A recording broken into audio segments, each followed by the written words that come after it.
तो नमस्कार आज्ञा बर्तमान आपण सामने जोटा देखुं यहीटा हूँ धुनी घर मठर यहाँ हूँ बांफी आपण मैंने पाखापाखि गोटे रोथे आउ हिंदोल पट आपण एरिया थी जावासिया करुवे ताल खजुरिया गोटा छकरू भितर को मात्र 2-3 किलोमीटर आसिले ये रंजागड़ गाँ पड़े। यही गाँव में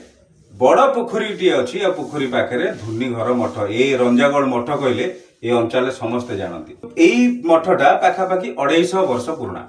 आ रंजागड़ मठ महंत जी प्रथम थे सी जो समाधि नहीं से समाधि ये नहीं मोरी पाखे देख साइड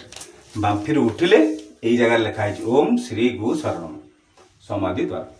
यही जगहटा एमती छोटिया जगहटे थिला आ यही जगह जिते बड़े देहत्याग कर समय आसला तो गुरु शिष्य कहले यही भितर मु जाऊँगी मु समाधि नेबी ये बाटटा बंद करदे से दिन ठू ये बाट बंद है लोक मैंने खोजी पाईना सेठू विभूति किसी पाई आस जिन घटी किंतु ये प्रथम किंवदंती कहे 250-300 वर्ष तले जो गुरु ये थिले जो बाबा ये प्रतिष्ठा करते सी यही जगह समाधि नहीं